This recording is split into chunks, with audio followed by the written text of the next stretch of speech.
Welcome to Study Loop.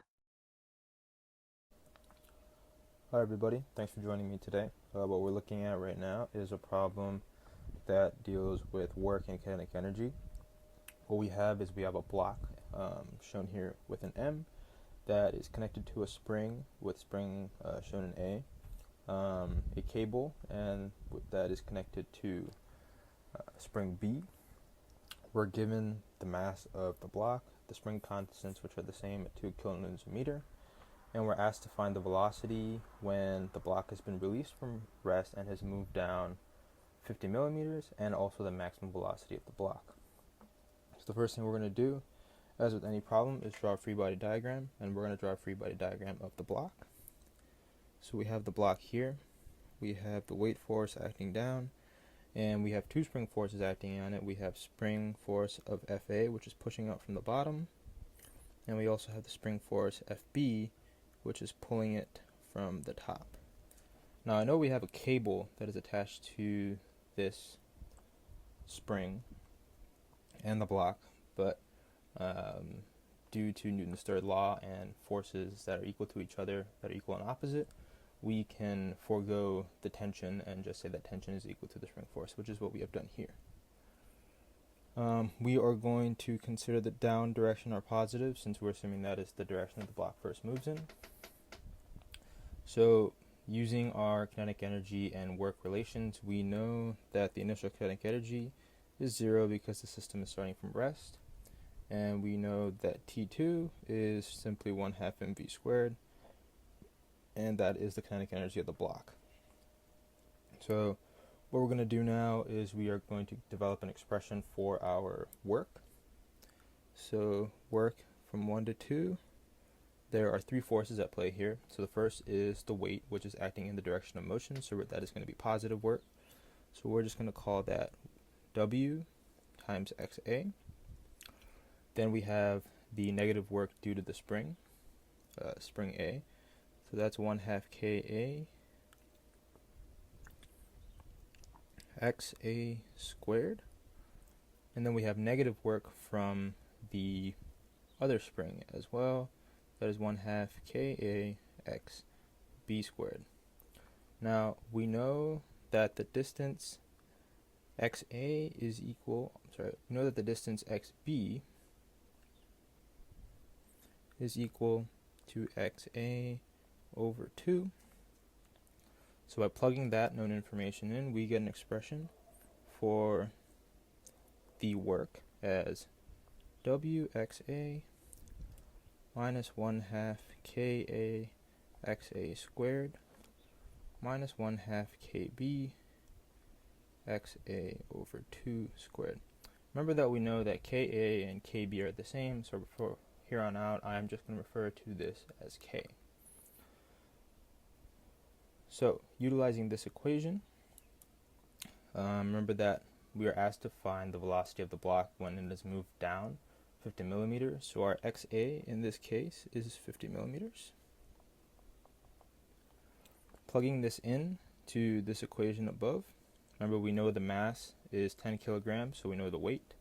We know Ka, which is 2 kilonewtons, and we know Kb, which is also 2 kilonewtons, and we know Xa, which is 50 millimeters. So here, from plugging those quantities in, we get the work is equal to 1.78 joules. Now using our kinetic energy and work relation, we know that T1 plus U1 to 2 is equal to T2.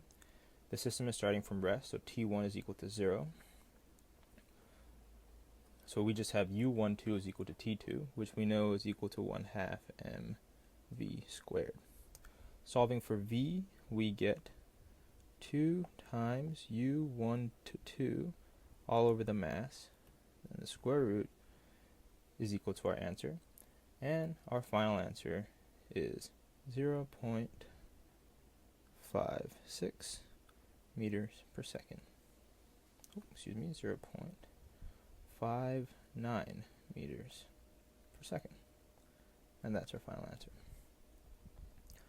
Remember, we're also now asked to solve for the maximum velocity. So we're going to use the same relation as before, that the kinetic energy plus the work is equal to the final kinetic energy. So let me rewrite that. So T1 plus U1 to 2 equals T2. Remember, we're starting from rest. So T1 is actually equal to 0. So we're left with the same relation as before. And now for U1 to 2, we're just going to do this solely in terms of variables. So that'll be W times X. So the work done by the weight force minus the work done by one spring minus the work done by the spring on the top. So as you can see, we can combine some of these like terms, and we end with an expression that is Wx minus 5 over 8 kx squared. So now we have an expression to solve for kinetic energy. So we have that T2 equals 1/2 mv squared, which is equal to this expression for the work, Wx minus 5x kx squared. So we're asked to solve for maximum velocity. Obviously, it's a little difficult to do that directly because we have a velocity squared term, but we know that if we maximize kinetic energy, we are inherently maximizing the velocity because the mass is the same. So what we're going to do is we're going to take the derivative of kinetic energy, so the derivative of T2 with respect to x, to solve for the position at which we have the maximum velocity. So this gives us weight minus 5 over 4 kx. Solving for x, we get an x of 4 mg over 5k, and this is the position at which we have the greatest kinetic energy.